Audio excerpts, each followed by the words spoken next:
단군기원의 전통.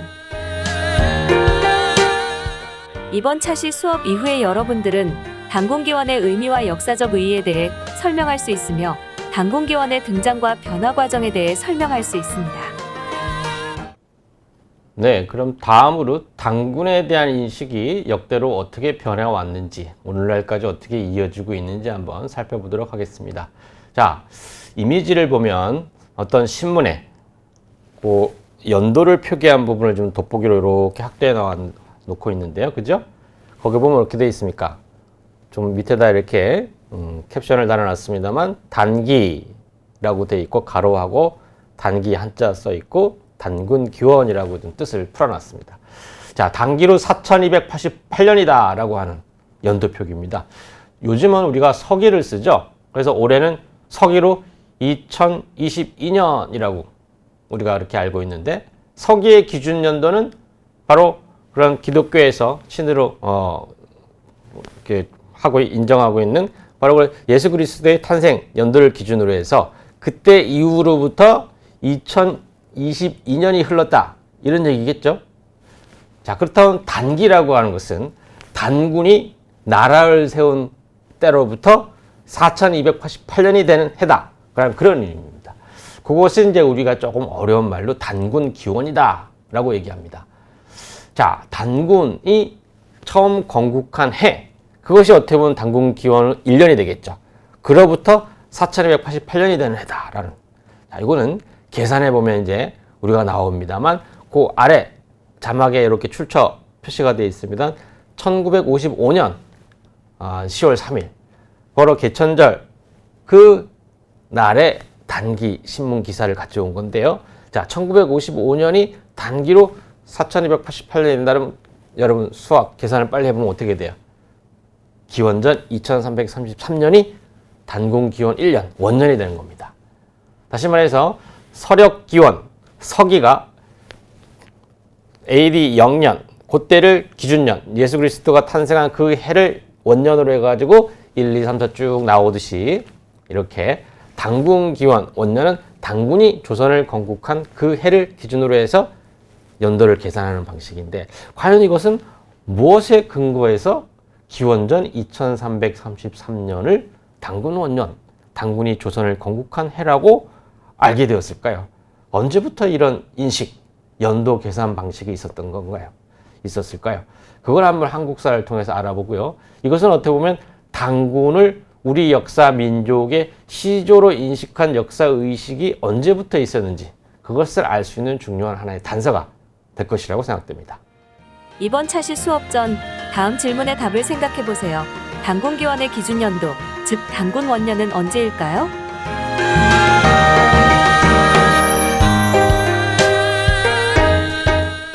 단군기원의 원년은 기원전 2333년입니다.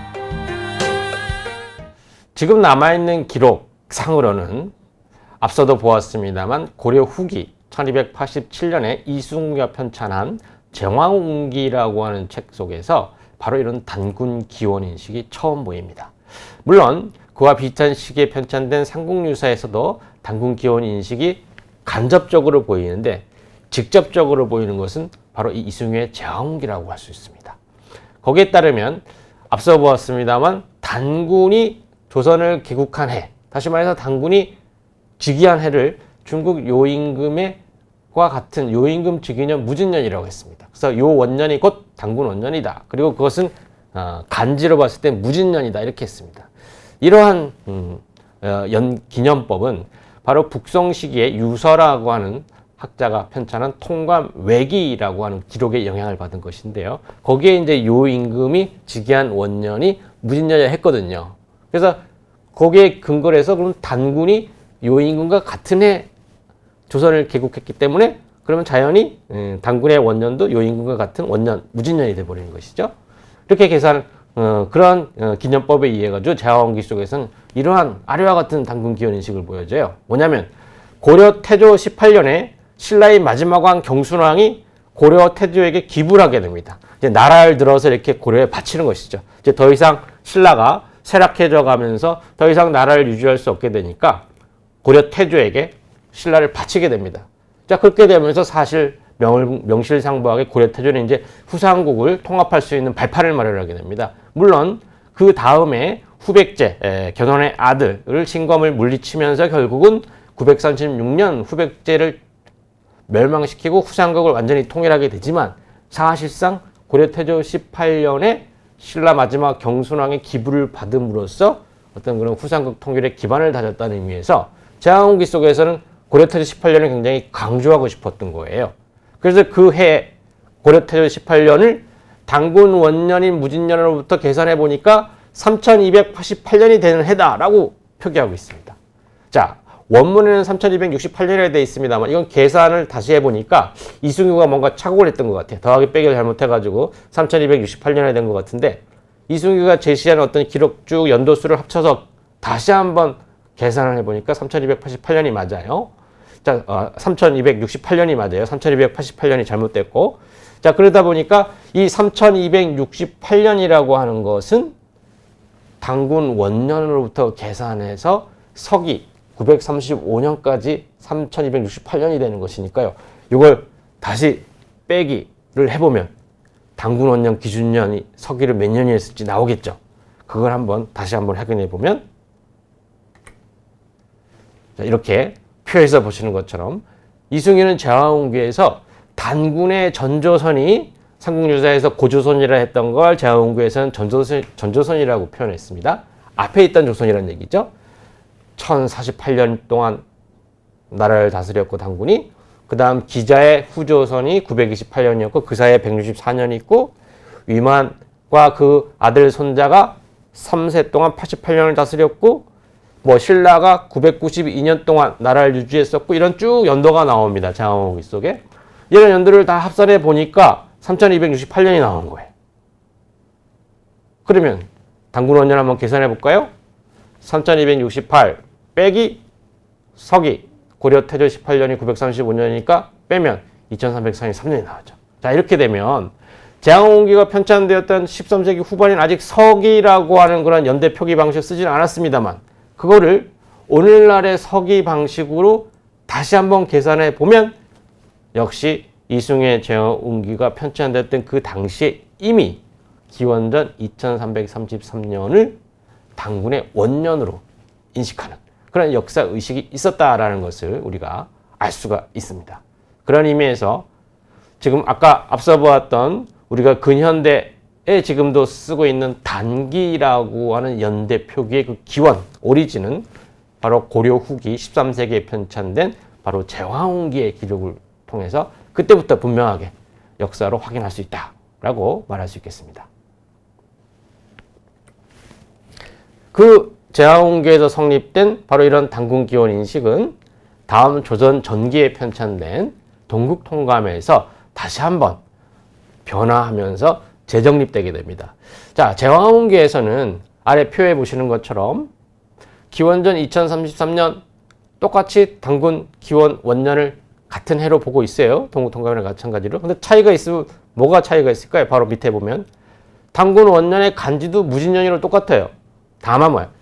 제왕후기는 요 임금의 즉위 원년이라고 한 데 반해서 조선시대에 들어와서 편찬된 요 임금 25년 무진년이라고 했어요.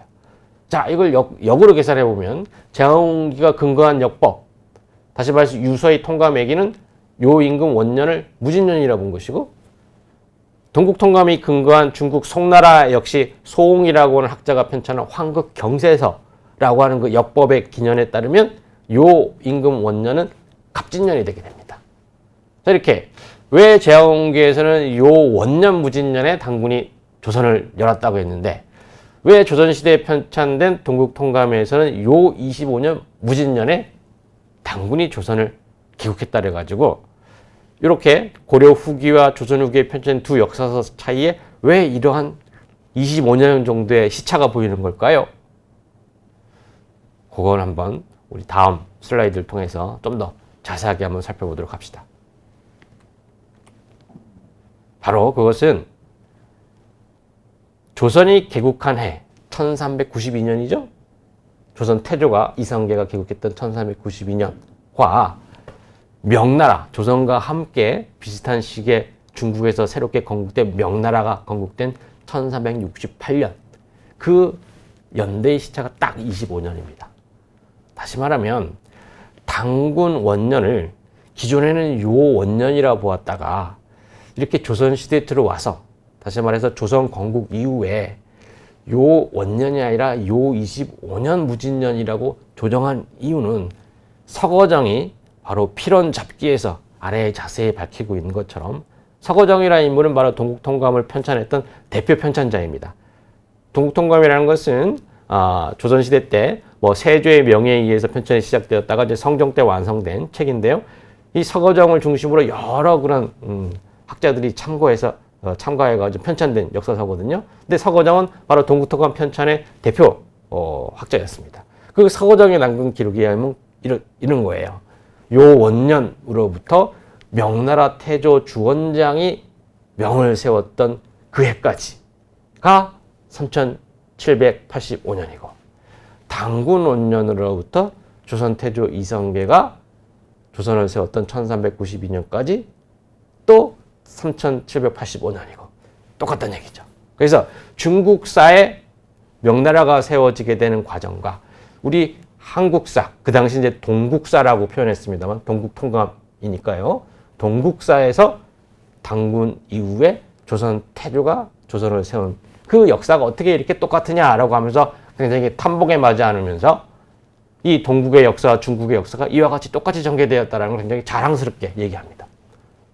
자, 무슨 말이냐면 조선 왕조의 건국된 그 해를 명나라 건국된 해와 견주어 보면서 마치 그 2000여 년 전에 단군의 고조선 건국과 요임금의 중국의 첫 나라를 세운 것과 이렇게 비교하면서 역사적 정당성, 정통성을 부여하기 위한 것이죠. 그런 과정에서 고려시대 제왕원교에서는 요 원년 무진년이라 했는데 조선시대에 편찬된 동국통감에서는 요 25년 무진년이라고 이렇게 변화가 일어나게 된 것입니다. 자, 이것은 바꿔 말하면 우리가 알고 있는 단군 기원 그리고 단기라고 하는 그런 인식이라는 것이 시대에 따라 그 시대에서 어디에 더 강조점을 두느냐에 따라 변화해 왔다는 것을 알 수가 있죠. 정해져 있는 것이 아닌 시대 정신에 따라서 그 시대에 필요한 어떤 역사적 정당성 부여를 위한 하나의 이데올로기로서 이것이 조금씩 변형이 되어서 오늘날까지 이어졌다는 것을 알 수가 있습니다. 그래서 오늘날은 이렇게 대한민국 정부 수립 이후에도 1948년부터 1961년까지 단기를 정부의 정식 연도 표기 방식으로 사용했었습니다. 이것은 어떻게 보면 1948년 8월에 대한민국 정부가 수립되어지면서 그 다음 달 바로 같은 해 1948년 9월에 북쪽에서는 또 조선민주주의 인민공화국 북한이 건국되게 되죠. 이렇게 서로 남한은 남한대로 북한은 북한대로 두 개의 정부가 성립되게 되면서 서로 자신들을 어떤 근대 국민국가의 하나의 정통성을 강조하기 위해서 남쪽 정부 대한민국에서는 대한민국대로 정부 수립의 정통성을 강조하기 위해서 단군 기원, 단기를 빌려서 연도를 표기했던 것이고요. 이것은 마치 고려 왕조 때 신라를 통합한 그 태조 18년을 강조하기 위해서 그 해가 단군 즉위한 해부터 3268년이라는 것을 강조한 것 같은 맥락이고요. 조선시대 때 동국통감에서 태조가 나라를 세운 원년이 단기로 3785년이 되는 해다라고 강조한 것과 같은 그런 맥락이라고 할 수 있겠죠. 다시 말해서 단군기원이라고 하는 것은 각 시대마다 하나의 정치 이데올로기와 결합하면서 어떤 그 왕조, 국가의 역사적 정통성, 정당성을 부여하는 그런 장치로서 기능하면서 국사의 그 시조, 시원으로서 단군이 인식이 계속해서 이렇게 오늘날까지 명맥이 이어져 온 것이다 라고 말할 수 있겠습니다. 자, 정리하자면 이렇게 고려와 조선시대 때는 제왕원기와 동국통감에서 보듯이 서로 다른 역법에 근거하게 되면서 고려시대 때 제왕원기에서는 요임금 원년에 단군이 조선을 건국했다라고 했었고 동국통감에서는 요임금 25년에 단군이 조선을 개국했다라고 했습니다. 그렇지만 그것은 간지로 봐서는 다 무진년, 이라는 것이고 서기로 따지면 기원전 2343년이라 해서 우리가 지금 쓰고 있는 그 단군 기원의 기준 원년이나 마찬가지 결과가 됩니다. 그래서 왕조의 역사적 정통성을 강조하기 위해서 이렇게 고려시대부터 단군 기원을 사용했다라는 것을 알 수 있고 이를 통해서 단군을 우리 민족 국가 역사의 어떤 시조로서 인식하는 것이 고려시대부터 정립되어 왔다. 오늘날까지 단군 기원을 통해 이어지고 있다라는 것을 확인할 수 있겠습니다. 또한 이런 단군 기원의 역사적 의미는 고려, 조선, 대한민국 현재까지도 이어지면서 각 왕조와 국가의 정통성을 그럼 보여주는 강조하는 그런 정치적 장치로 활용되어 왔다는 것이고요. 그걸 통해서 단군이 우리 역사, 국사의 그 시원으로서 국조로서 설정되어지고 그러한 역사 의식이 현재까지도 계속 지속 발전해 오고 있다라는 것을 알 수가 있습니다. 그래서 단군과 그리고 단군을 근거로 연도를 계산하는 단군 기원은 어떻게 보면 한국인의 정체성을 이해하는 데 있어서 가장 중요한 하나의 역사 의식의 한 표상이다라고 그렇게 이해할 수 있겠습니다.